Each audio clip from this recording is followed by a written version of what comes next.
L'école Paul-Louis Merlin de Schneider Electric est une école d'entreprise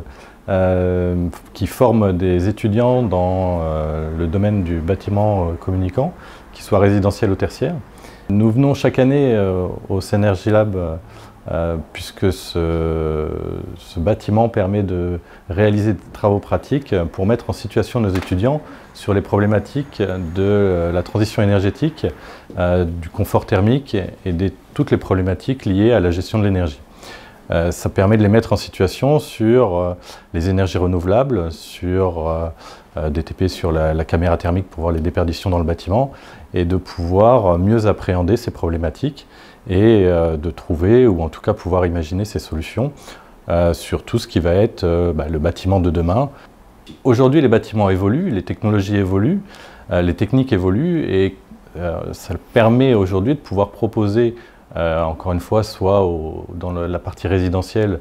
soit dans la partie tertiaire, à des solutions qui sont d'optimisation énergétique, avec de meilleurs rendements, avec une meilleure maîtrise de la consommation énergétique et de pouvoir apporter de la production énergétique également sur le bâtiment et du coup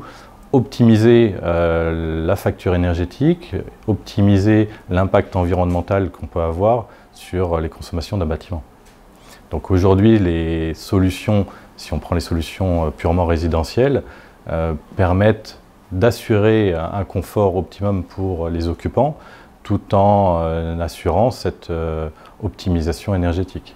Alors, tout l'intérêt de créer des outils et des systèmes intelligents, c'est justement de ne pas changer le quotidien de l'occupant. Ce n'est pas à l'occupant de s'adapter au système qui doit être mis en œuvre, mais c'est bien le système qui doit s'adapter à la problématique et aux problématiques de l'occupant, donc en lui assurant un meilleur confort sur des actions relativement simples sur lesquelles aujourd'hui il serait obligé d'appuyer sur un interrupteur pour baisser ses stores ou allumer son éclairage.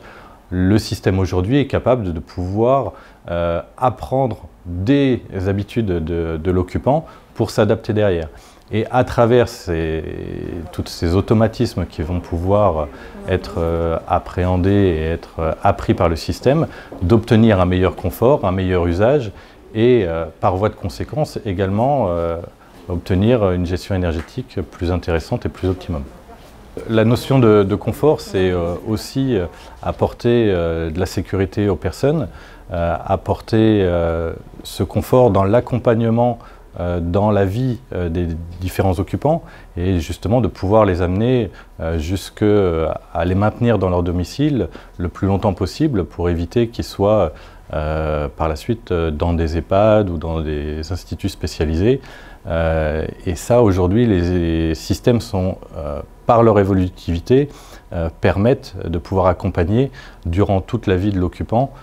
au mieux dans le confort de ce dernier. Effectivement, c'est de la bienveillance, vous l'avez dit. Ça permet d'accompagner encore une fois l'occupant en vue de lui apporter un meilleur confort thermique ou de la sécurité qui fait également partie du confort. Mais rien n'empêche bien évidemment l'occupant de pouvoir faire son feu de cheminée et d'avoir ce sentiment de bien-être. C'est justement le système qui va pouvoir automatiquement pouvoir s'adapter parce que le feu de cheminée a été mis en place et du coup le chauffage va ne pas avoir besoin de produire à ce moment-là. L'idée c'est vraiment justement d'avoir ces systèmes qui puissent s'adapter à chaque fois au quotidien de la personne et si c'est d'allumer son feu de cheminée, alors le système devra s'adapter à cette particularité. Mais on ne va pas détériorer cette habitude ou ce confort qui n'est pas forcément uniquement thermique, pour le coup c'est un confort aussi visuel, c'est un confort général pour la personne. Au contraire, on va l'agrémenter par l'ensemble des actions qu'on va pouvoir piloter dans la maison. L'intégration dans les bâtiments de plus en plus des énergies renouvelables, notamment sur la partie photovoltaïque, qui viennent impacter par de l'autoconsommation, par exemple la production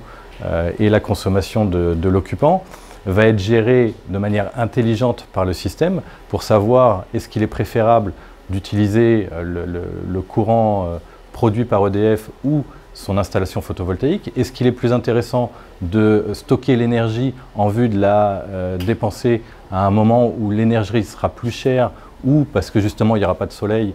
pour pouvoir produire naturellement via les énergies renouvelables dans la maison. Et puis l'intégration de tout l'ensemble des autres énergies liées par exemple aux véhicules électriques qu'il faudra recharger dans les meilleurs instants, les meilleures conditions pour que l'occupant puisse avoir son véhicule chargé pour partir à son travail, ou bien éventuellement avoir aussi cette partie de stockage qui puisse venir compenser à certains moments des consommations dans le bâtiment. Donc c'est vraiment optimiser la facture énergétique pour l'occupant en intégrant l'ensemble des notions énergétiques qu'il y a derrière, mais que ce soit aussi sur la partie gaz, sur la partie eau, l'ensemble des énergies qui sont dans un bâtiment. L'équation est complexe, certes, parce qu'on introduit de plus en plus d'éléments au sein de la maison, mais justement le système et les formations qu'on emmène auprès de nos étudiants dans ce domaine-là permettent justement de mieux appréhender ces problématiques et d'avoir cette vision beaucoup plus globale de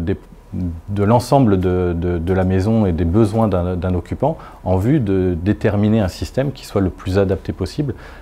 aux besoins de l'occupant lui-même. Alors aujourd'hui, effectivement, les étudiants sont particulièrement sensibilisés, alors peut-être un peu plus dans notre partie puisque